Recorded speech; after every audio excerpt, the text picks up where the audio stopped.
Selamat pagi Bapak Ibu.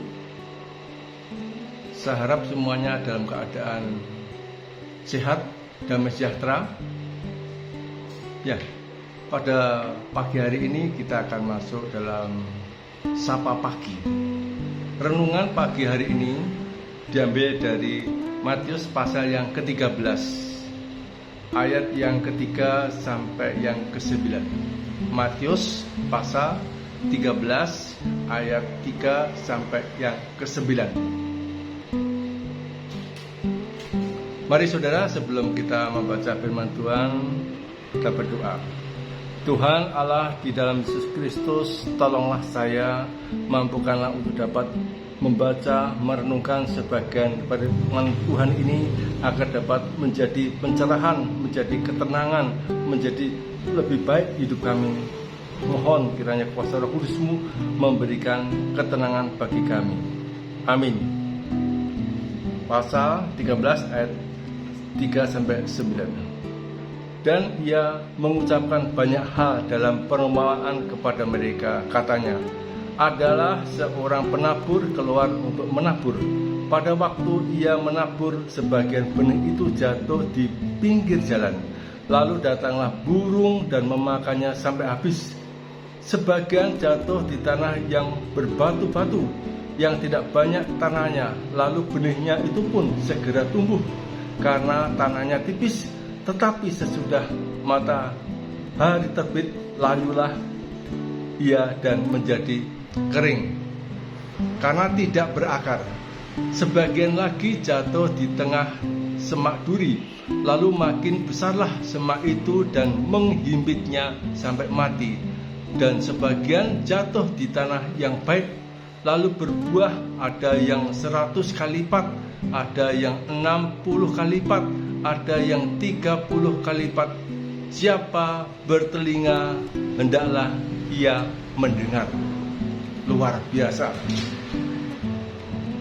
ajaran Tuhan Yesus pada bacaan tadi ini. Tema pada malam hari ini, pagi hari ini, yaitu menabur kasih, menuai perdamaian. Saudara, konteks bacaan hari ini yaitu Yesus dikenal sebagai guru yang luar biasa, yang cerdas, kreatif, menyenangkan, memperhatikan para pendengarnya, dan dia mengajar dengan sepenuh hati atau totalitas, dan dia berhikmat serta berkuasa, beda dengan para ahli Taurat. Nampak sekali, maka banyak orang datang kepada Yesus. Cara pengajarannya, dia memakai perumpamaan penabur benih. Tentunya dalam perumpamaan ini mudah untuk dipahami dan mudah untuk dimengerti oleh para pendengar pada saat itu, termasuk Anda dan saya pada saat ini. Apa yang ditekankan? Yang ditekankan bukan siapa penaburnya, melainkan bagaimana reaksi benih firman Tuhan itu setelah jatuh di tempat yang berbeda-beda. Reaksinya bagaimana benih ini kalau sudah ditaburkan? Hal ini ada empat hal karakter, yaitu pertama, benih yang jatuh di pinggir jalan dan dimakan oleh burung-burung sampai habis. Ini memberikan ilustrasi tempat ini ada tempat yang ramai, yang gaduh, dan suara mobil mungkin sekarang ini, suara sepeda motor mungkin saat ini, dan banyak orang berbicara, berteriak-teriak.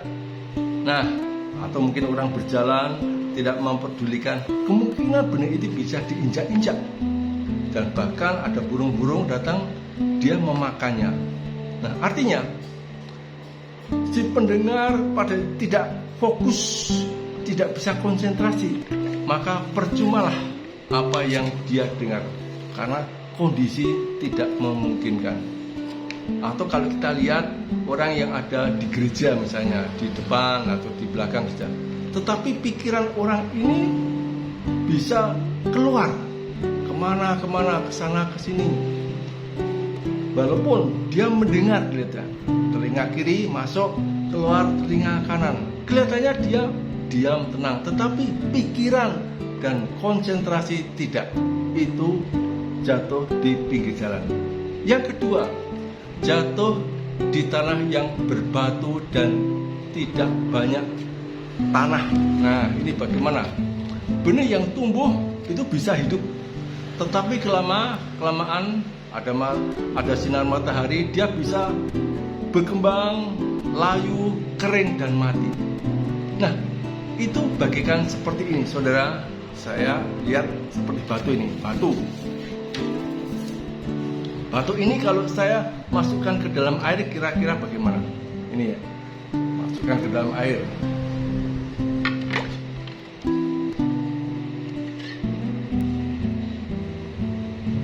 Dia hanya basah sebagian saja. Nah, dia hidup memang basah, tetapi hanya sebagian, tidak bisa sepenuhnya. Saudara, bagaimana dengan yang ketiga? Benih jatuh di tengah semak duri, lalu makin besarlah semak yang menghimpitnya sampai ia mati. Benih ini bagus, dia bisa berkembang.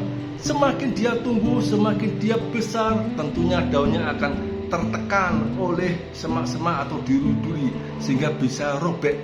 Nah, ini yang tahu persis itu Pak Kristanto ini, yang ahli dalam pertanahan. Banyak yang dihadapi, banyak masalah yang dihadapi, dan banyak juga penolakan dari berbagai sudut untuk dia. Mungkin masalah keluarga, masalah tetangga, teman, kerja, atau mungkin dia ada konflik dalam dirinya sendiri. Ada rasa takut, kekhawatiran, kecemasan, merasa tak hidup terancam semuanya. Nah, inilah imannya seperti ini dia, sehingga dia mengkerdil, mau tumbuh, mau ke atas, robek oleh banyak duri-duri atau semak-semak, maka dia layu. Dan inilah realita itu terjadi. Bagaimana dengan yang keempat? Benih jatuh di tanah yang baik, yang subur, dan ini artinya adalah orang yang sudah siap, orang sudah mempersiapkan diri, hati, batin. Bahkan apa hasilnya?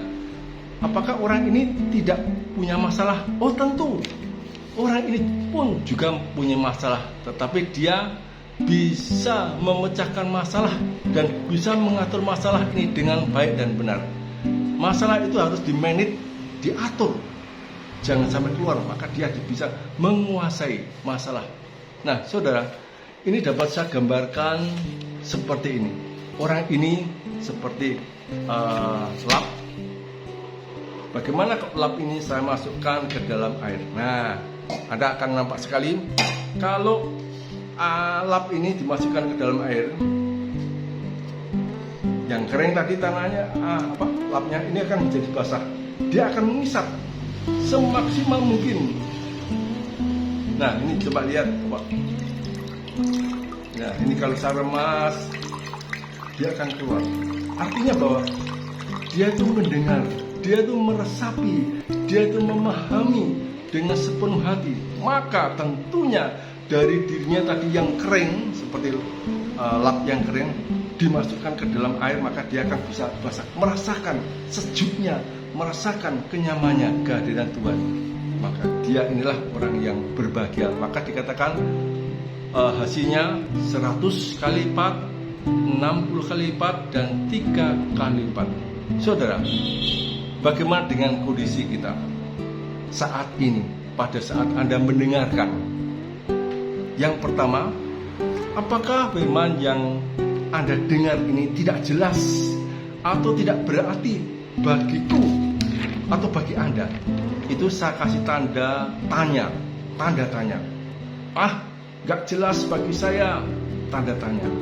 Yang kedua, firman yang saya dengar ini menantang, menegur, melehno, menusuk.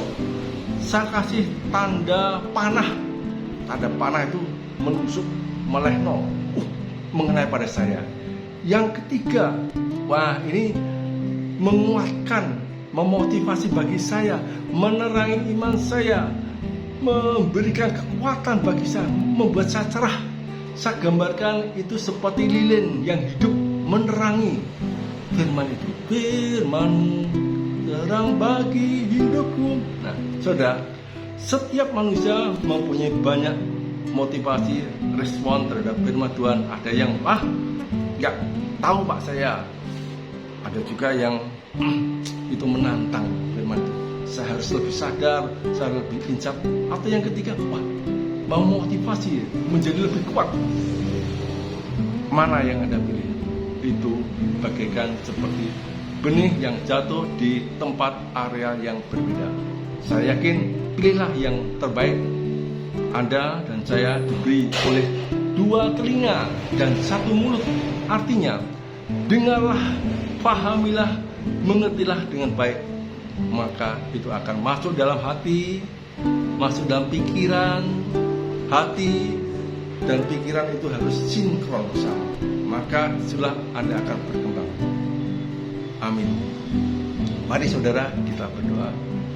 Tuhan Allah di dalam Yesus, terima kasih melalui firman ini kami Engkau ingatkan supaya kami lebih serius, supaya kami menjadi berkembang, lebih kreatif, bukan menjadi biasa-biasa saja, melainkan kami menjadikan orang yang luar biasa, menerangi dimanapun kami berada.